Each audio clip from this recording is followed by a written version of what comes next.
Ricky, what's your topic? So my topic, I had a couple this morning, and I was trying. I'm letting you decide. Yeah, taking off the training wheels. I like because here's the thing: if you don't know already, Ricky comes to me every week with like 4 different topics, and I'm like, all of those suck. Yeah, but then you have like 3 or 4 different topics, and they're all like pretty good. I'm like, all right, I'm impressed. You choose. All right, I had a couple. And I was trying to plan it out. Which ones would be good for Max? Which ones would be good for Henry later on? Which ones have you actually done? And because Henry's Henry, I think he wouldn't have a lot to say about the last one. So I'm gonna say I had an experience recently that I told you about in the car. Okay. I'm gonna say this because this is gonna be mine. I go to a 7-Eleven and I'm going there, chubby kid as I am. I go to get stuff to bake cookies for me and my girlfriend. And I'm there. I'm looking through the aisles, looking at vanilla extracts, all-purpose flours, brown sugars. This is gonna take a twist. I'm happy. I'm getting excited. This is my favorite plot twist ever. I love me some bacon, so I'm excited. I'm a fat little gay kid. And this guy comes in into the store yelling immediately. And he sees me and immediately starts yelling that I stole his lotto. This guy's drunk. Super fucking drunk. So I all right, whatever, dude. Keep doing my shit. Yeah. This is the 7-Eleven in the Sunset where I'm always at. So these people know me. Terrible. Yeah, Terrible and 32nd. If you want to stalk Ricky, that's where that's probably what you'll find. Take notes. Usually very blasted, just gazing at people and food. So I continue on, and he's still fucking yelling. It gets to the point where the workers there, they know who I am. They know who I am. They see me all the time, so they're telling him to get out of the store if he's going to keep doing that. After about 5 minutes of him screaming at me and doing all this other stuff, he finally leaves, but he's still in the parking lot screaming and cussing and just calling me everything in the book. So I'm getting a little like I want to fuck this guy up. But whatever, I'm letting it slide. I'm paying, he's still going, and then the cashier goes, hey, if you want to go fuck him up, I'll just go take care of what you ever have to take care of. So I go in the parking lot, I leave my stuff in the store, and I go, okay, what's up? I was like, let's go. Like, you want to square up, like just straightforward, like square up, son. I was like, you want to fucking fight? Let's go. Dude's drunk. Immediately tries to take a swing and like falls forward. Oh, shit. Gets back up. I immediately like pop him in the mouth and like falls back. So my topic today is ridiculous, best to worst, any type of under the influence moment that you would have. A topic I would like to call fucking up. I'll probably title it Under the Influence. Yeah, no, not fucking up. We have to keep it PG. Well, no, I'll title it whatever I want, but it just, you got to think about marketing wise of advertising what this episode's about. Exactly. And just calling it fucking up, it's like, why would I want to watch that? Yeah. I can relate. I think one of the... Thinking of a couple of times. This is usually pot related. I don't drink alcohol. I have a few high school ones. Yeah, and they're always high school because I don't have time to do any of this shit really anymore. Except for every once in a while where I'm like having a really bad day and I'll be like, all right, I'll smoke a little bit, but that's really it. Yeah. But in high school there's a couple of times where things got maybe a little too ridiculous, especially after one of the plays that we did in high school, and I wasn't in this play, but I was invited to the after party after the closing night. Oh, fuck. And we go to a good friend's house, and it's the entire cast and some of the tech people as well. Again, I'd like to make a little side note here. So by the time that I got into drama, we weren't doing this. They weren't doing these stuff. So to me, these stories of these parties, these house parties, were like legends. They're like frat boy, like legend kind of things. I hate fucking frat boys, but this is our little thing. So legend stories. Sometimes. So we're literally just smoking the entire night, and it's like one of our friends, like first time smoking. He's like a really, really big dude, and like the first couple, like we're passing around like a little pipe. And like the first couple of hits he takes, it doesn't really hit him. And then we bring out a huge bong and we make him take a rip out of the bong. And after like that, having to climb a ladder. And his like the guy who's hosting the party, his family was very cool about us partaking in these activities, and they were actually providing like all of this food. Like this was like sort of a planned event. Where y'all like they had like high, all of this, have hella food.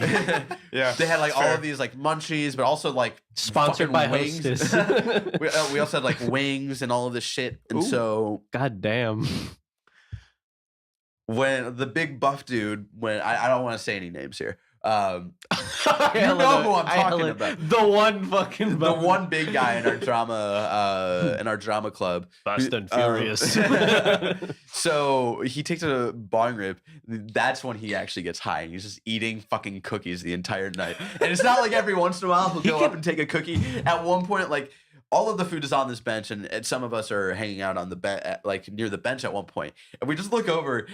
And our friend is literally just like, and it's the best fucking thing I've ever seen. Mind you, this dude weightlifts, so normally he like takes in a good amount because he can handle it. He needs it. So imagine him high. I've only smoked with him once, and it was that ridiculous. And then like also later that night, like we were all sitting in like a circle, and one of our friends got up, and someone yelled like, "Poke!" I don't want to say the name. And then we all started poking her. She's like, "No, stop!" Like it was to the point like we were way too high. To the point the next day. So we ended up going, or we stayed up and actually until 4:20 in the morning and smoked one more time at 4:20 in the morning. Yeah, because we're fucking idiot high schoolers. 4:20, bro. 4:20, bro. And so, but after that we end up like going to sleep, and at one point the next day I had plans to hang out with our good friends, and I'll say their names because they didn't partake in any of this that day. Annie, Vincent. Oh, Annie wasn't the one who got poked. Vinny and Alex. Okay. Alex Liu. Optimus Prime outside. And so I go meet up with them, and I'm still like a little high. Oh, and to the point where we meet up, and then we end up going to the beach, which isn't far from the guy that I was at, that guy's house. It wasn't far from there. So we go to the beach, and apparently there's this thing at Ocean Beach where like you can pay to ride horses on Ocean Beach. And I'm still high, and I'm like, "What the fuck? This is the weirdest thing ever. Like, is that real?"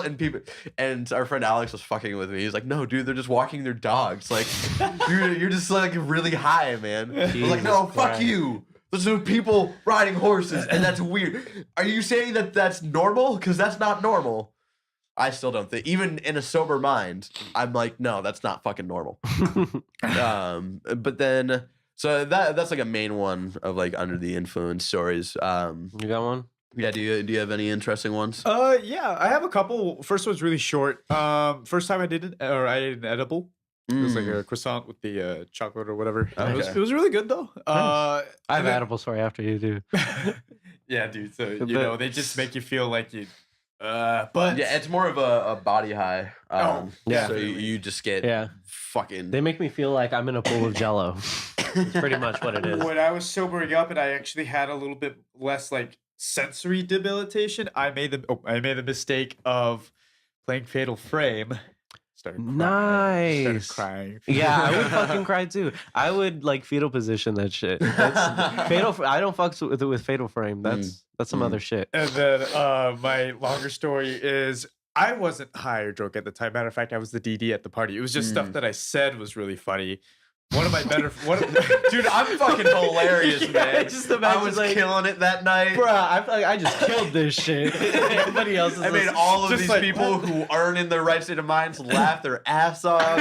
It was the best. So I thought I was really funny, but in reality, I'm just gonna say this. Think about it before you decide to do stand-up. So at this point I was sober. I was the DD for the night. So I was like driving people home when they needed, whenever. But one of my better friends, it was his house, it was his party. He'd already been drinking a bit, and he had just taken one hit, so he's pretty cross-faded already.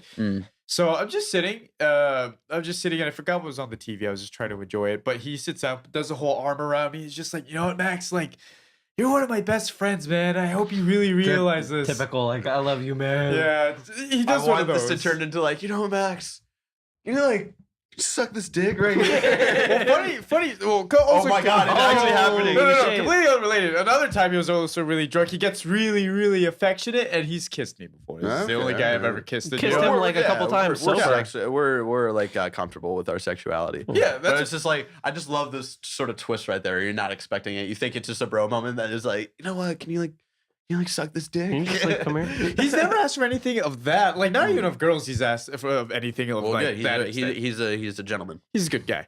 But being what he was doing at the moment, where he was just doing the whole like, oh man, you're like a brother to me kind of thing. I saw this golden opportunity. So he is the youngest. Break his teeth. He is the youngest out of 4 siblings, all older sisters. Okay. And like, they're not really nerdy. He's extremely nerdy. So I just say, I'll leave the name out of it. But I just said, hey man, I hate to tell you this, but I'm not real. And he goes, wait, what? And I go, well, as a result of having nobody really to talk about comics and TV shows with growing up, your subconscious kind of materialized. So fucked up. And I just here, and you only realize this now because you're drunk.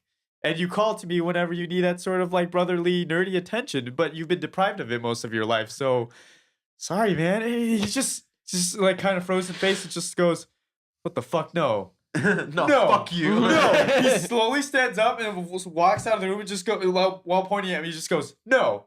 And it just like fades out. And I'm just thinking like, was that too much? In the morning, I was sleeping on the ground on a sleeping bag. Yeah. And like the first thing I feel is him hungover. He goes and does like a light kick in my back. And he goes, I knew you were fucking real.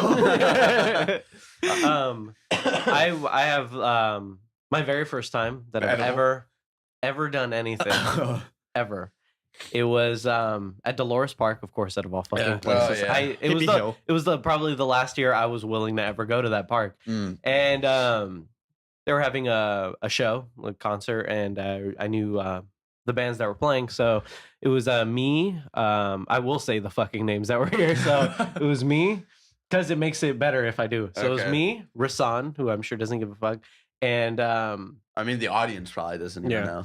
And Julia Sabo. Okay, all right. And again, like we were all in a band together and stuff, so we would hang out all the time. Yeah. And so we're there. First band plays is good, and then you have your typical guy who walks around like, "Anybody want beer or something?" But he also sells edibles, so getting. He's the one that walks around. He's like, "Have a green day." Yeah, that guy. All right. And of course, like we get some edibles from him, and it's like 2 like decently sized cookies, and I've never injected any marijuanas before. I don't know how many you're supposed to, especially with edibles. I just saw that's a cookie. Oh, no. I really like cookies. Oh no! So Julia's like it was like a 4-pack or something. I don't know how many were in there, but she was just like, "Oh, you want a cookie?" I immediately like just eat the whole thing, and then sit there.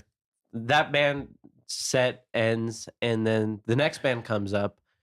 And my phone starts ringing. I answer it. It's my mom, and she's just. That's the best time. That's the best time for your mom to call you. I think this is like the last half of freshman year, maybe sophomore year. I'm not too sure. And she calls. She's just like, "Hey, you're high." She's like, immediately. She's like, "Hey, it's getting pretty late. I don't feel high at all right now." Okay, all right. She's like, "Hey, it's getting pretty late. I was gonna go pick you and Rasan up. Is that okay?" I'm like, "Yeah, no, that's fine." Because I'm not feeling high. I'm like, I'll be cool. So she's just like, okay, I'm on my way now. I should be there soon. I'm like, okay, love you, bye. Hang up the phone. The moment I put it in my pocket, just gone. Like, and when I get high, it's like, it's not like I don't look at it all. I look you always sort of look stupid. I like already look like normally high. My eyes are like bloodshot. Redder than the devil's dick. Redder than the devil's dick. Yeah. We get the first sign that I was high when my mom got there is that it's my mom driving. Usually when someone walking to Slake, just on all fours. It's full of stars. It's full of stars. No, so like the first thing that like threw my mom off that I was high is like when your parent picks you up, usually, get in the passenger seat, your friend gets in the back. I get in the back seat with my friend and just sit down and like look out the window. That's awesome. Like, and then every once in a while, I can see my mom like looking at the rearview mirror to like look at me. And she's like judging you. Long story short, she found out I was super high because Rasan was just like, "Yeah, Ricky, are you okay? You don't look so good." Because he's a prick. Rasan would fucking do that. So yeah, that was the main one, and then I got one more super short. The only drunk story that I really have, and I was in Stockton visiting my cousin and some friends. This cousin is known for being a dick and getting you into a ridiculous situation. He's that guy who got me into that homeless guy story, abandoned house. You remember that one? Right. We talked about that with Daniel, I believe, when Daniel was on the show. Yeah. So that same fucking cousin. Anyway, we finished like most of a bottle of 1800 because my cousin's a douchebag and drinks that shit. We finished most of that. There was only like 4 of us, so that's a lot. I was really young at the time too, so I was extremely fucking hammered.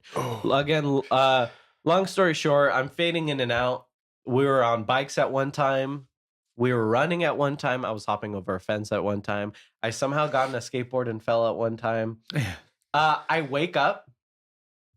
Shit you not, in his parents' living room, laying on broken glass.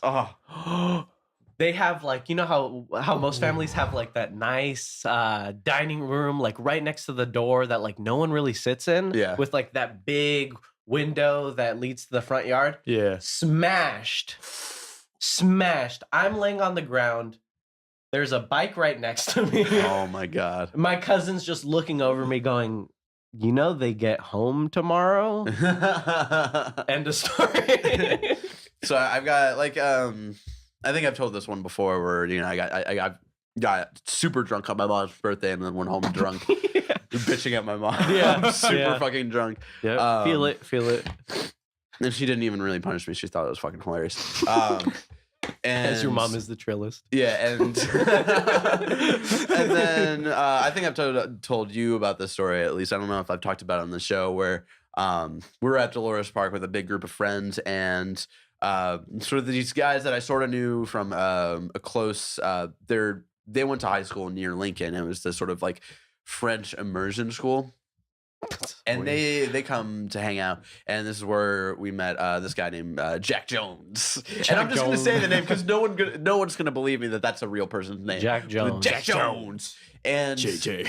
Imagine this grown ass man in a leather this guy's jacket. fucking hilarious. Like this guy just at the time I haven't seen him in years, but at the time he just seemed like he lived on weed. So I remember at one point, like this wasn't part of the same story. At one point, like he drove past us in a van. He's like, out of no context, we had not seen him for the rest of that day. He just happened to drive past us. He's like, the Ganja Mobile is driving away. And just like drove off. Love that guy. Yeah. So anyway, the first time I'm meeting Jack Jones. First time I'm meeting like some other like French immersion school people. And we're at Dolores Park, and he's like, "Hey, do you guys want to hotbox in my car?" I'm like, "Sure." And there's like a huge group of us. Sure, Jack Jones. Sure, Jack Jones. You have to say his full name every time. See, when you say Jack Jones, I imagine 2 people. I either imagine Carl from Workaholics, or Catchphrase Jones, or no, Catchphrase Jones, or imagine that Billy and Mandy character that's a spinoff from the guy from Escape to New York, and also Ash from Evil Dead. Hostelgado. Hostelgado. I either imagine either or. So anyway, like Jack Jones, myself, and like one person I do know, I think it was my friend Jess, and like a couple other people. We go to his car and we hotbox, and like a huge group of people, we just sort of left, and they come up to the car and they're like, "Hey, we're gonna go to this diner," and we're like, "All right, we'll meet up with you in a little bit." And we're hotboxing. We have like 3 big ass like joints just passing around to the point where like every breath, at one point, every breath that you took was basically another hit. And all I remember of that night. It's not what the police meant by that song. So we left. I remember opening the car doors to leave for the diner. I remember watching all of the smoke leave the car.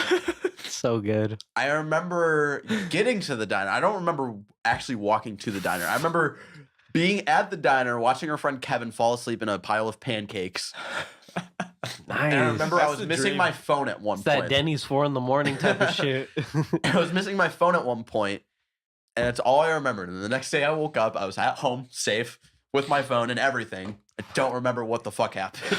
And so the last story I really have to say that was a sort of a side story before we get into our last topic. Yeah. I knew we had to like speed up. I was trying to be quick. So the last one I have, and I don't think I've ever really talked about this with anyone, is when I was living over in Alameda. My mom and at the time, she was just dating Tavia. They were gone for like a week. Oh, so this was like this was like junior. I think this was the summer in between junior and senior year of high school, and I come up with the great idea of like, hey, I should have a bunch of friends over for the week or for a weekend. And it's one rule I've always set to myself is never have hella people over my own house. Well, no, it wasn't like hella people. It was like Annie, the Vincent, the mains, Annie, Vincent, Asher, the heads of the council at the time, Vinny, and we decided to make edible cookies. I know this story. This is good. So this is a good story. So, and it was perfect because, like if you make edibles in your own house, that your house is going to fucking smell for a couple of days. So it was like enough time that my mom was away that like by the time she came back home, it was going to be whatever. And so I think this was actually the week of 4th of July because I remember we made ribs on the day of 4th of July. Like Asher and I like made fucking ribs and they were awesome. Asher, that was an awesome day. The way this story goes and ribs. So anyway, I think this is like the first or second day. And like we made this like really awesome like pillow blanket fort in the middle of the living room and we're playing like fucking Mario Kart and all of this shit and we make the cookies and at one point I miss shit like that. Yeah. At one point, and I think our friend Alex Lou was also there, and at one point I believe so. And the cookies are made and we're like, all right, let's each have half a cookie. Because that's the fucking rule. You have half a cookie, wait half an hour, and then you see how you're doing. No one told me shit. And so Just the we 4-pack. all have half a cookie. Oh, and Paul was there. Have you ever met Paul? I do not know who Paul is. Paul is a friend of Asher's. Paul is really cool. This thing me and Asher never like got too close. Okay. So I remember because he is also a very big part of the story later on. So we each have half a cookie and then 10, 15 minutes later, we're all like, let's have another full cookie. And so we do. And at one point, we stop playing video games and we start playing Clue. Now, Clue is a very easy game to understand. Yeah. When you're on 1.5 edibles, it is not, especially when you're missing pieces and you have to replace them with like know what random. I'm doing later. When you have to don't know what I'm doing later. when you have to replace pieces with other pieces, and we got into this heated debate for like 35 minutes on like why it wasn't going to work out if we replaced pieces or not. And like we couldn't grasp that like we just had to dedicate one thing to a missing piece and like another thing to another missing piece. We couldn't understand that because we were too fucking high. And then like that went on for like 40 minutes. And then we're like, fuck it, let's stop playing Clue. And then we started watching 21 Jump Street in my bedroom. And that was night, and everybody was falling asleep. But I remember at one point, it was like in the middle of the night, both Annie and Paul had thrown up because they had like way too much. Yeah. And also a similar story of people throwing up in my house when we were filming Boys Life, which was I directed a really shitty movie in high school. Didn't we all at one point? Yeah, exactly. So started the joke. So at one point, we had to film scenes at my house, and sort of the co-director, cinematographer dude, Tyler, he had this thing of like pure alcohol. Fuck! And it was because he was sort of sick at the time, and apparently it was this thing to help his throat, and he would gargle it and spit it out. Now our friend, who I will not name on this show, is all like a daredevil. He like this is at a time where he was drinking a lot. I know where this is going. And this is strictly only for gargling purposes. Yeah. And so he's like, "Hey Tyler, can I like try this?" And Tyler's like, "Sure." And so he drinks it, and like 5 minutes later, he throws up. Not in the fucking he's in the bathroom. He doesn't throw up in my toilet, but in my fucking sink. It's like, if you're watching this, you know who you are. I love you, but you're still a piece of shit for that. I remember walking into that bathroom and just going like, were you there for that? Yeah, we're filming Boys Life. Yes, I was there for that. For sure. That was like That was the whole bedroom thing. That was like, oh, that was that same night too. It was the bedroom thing. It was like your sister's Justin Bieber poster thing. Oh yeah, there was a lot of stuff. Shit. Yeah, that wasn't Twister night, but that was the first time I went. Twister night was when Daniel was there, and Alan and Daniel were being loud as fuck. Like that's a story for another time. We need to move on.